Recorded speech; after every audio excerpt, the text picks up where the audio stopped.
Hello guys, good evening. How you guys doing? Hope this message makes you well in good health. The reason why you see me talking about Esan and Esan, which is one of the powerhouses as far as Esan is concerned, is because when the righteous rule, the people rejoice. Right? The level we currently are in Esan, we should not be in that level at this stage of our lives. We've produced the Vice President of Nigeria. We've produced the First Lady of Nigeria.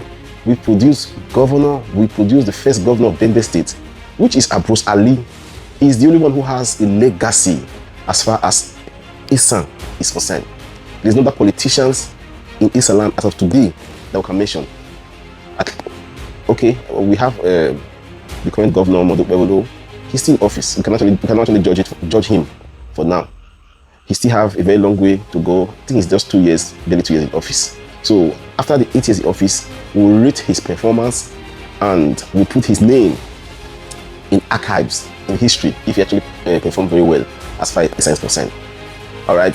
The reason why I am doing this podcast tonight is because the last video I made, I saw a lot of reactions.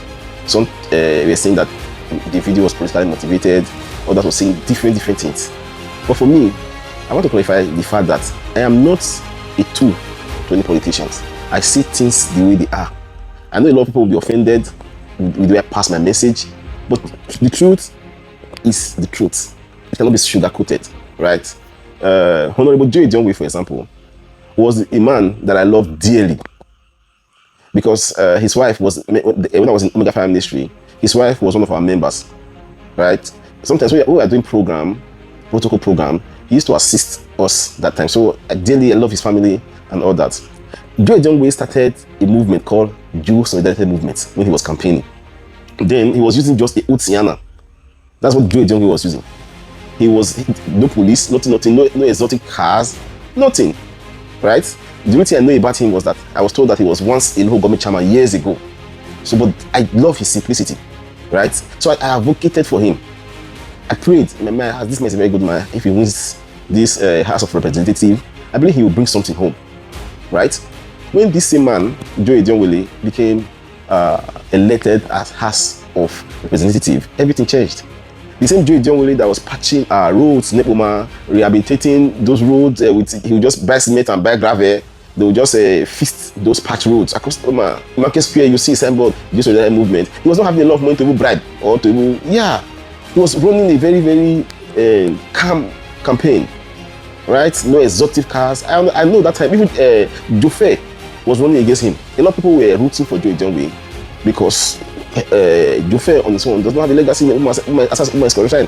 But Joe Idionwe was more loved because he was very accessible during that time. Can you surprise? I became more surprised when he won the tickets. We never saw Joe Solidarity Movement again in Esan. There was never any roads, as far as I'm concerned, in Epoma than this man actually constructed. After he won the election, a few years later, he came to INEC Road. He says he wanted to construct INEC Road.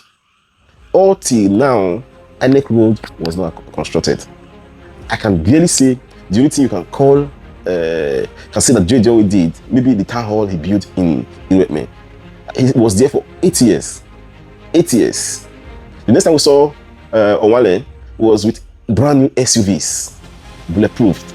Of course, he moved his family to Abuja, and that was the end of Jew Solidarity Movement. Right? Till this very moment, when he lost the election, I think he stepped down for Right Honorable Marcus to continue. Now, they are from the same era. What legacy can you say these people have as far as Esan is concerned? Esan is backward, right? Not because we had not produced a governor in the past, right? Because government is continuity. It's not only government that works, right? When you have the right people in government, they advocate for the people, they put the people first. That's how development comes to a place. I was not born, I don't think I was born when Abrose Ali died, right? That time till this very moment, we made his legacy on ground. Everywhere you turn to, you say Ali did this. Since that time till now, nothing has been done in Esan. But we have been producing, since that time till this very moment, we have been producing senators, we've been producing House of Rep member, we've been producing local governments, We'll be producing commissioners of different capacity. Why is Esan backward? I'm appealing these questions to your conscience. For those of you who think this is politically motivated, right? I'm appealing this to your conscience. You sit down, think about all I just said, right? We must start producing politicians that have us at heart. We must start calling these people out. They are not there for their personal gain or for their personal. They are not representing their family in those houses. They are representing the people. If you know you have no intentions of bringing good governance to us in Esan land, you have no. Now they're even fighting. A lot of people are saying they are not happy because of what. I'm not a politician, right? I'm not APC or PDP or NDC at the moment. But you see people agitating. They're angry. You see tension in the air as far as I know is concerned. Not because they are going there because they had intention to liberate us. They are just angry because they have missed out for the next 4 years to continue the looting. We must change, right? This podcast is not to tarnish your image, right? I'm just saying that we, the Esan, must do better, right? John is no longer there, right? As of now, Marcus is who is in the office, and he's not. We need more of you, right? We need more of you. And understand that things are not actually going well at the moment. I would have loved to advocate more for you to get the ticket, but you've been there as a speaker. You've been in House of Representative. What is your legacy? That will be the big question. If as of today you lose that ticket, what are we going to remember you for?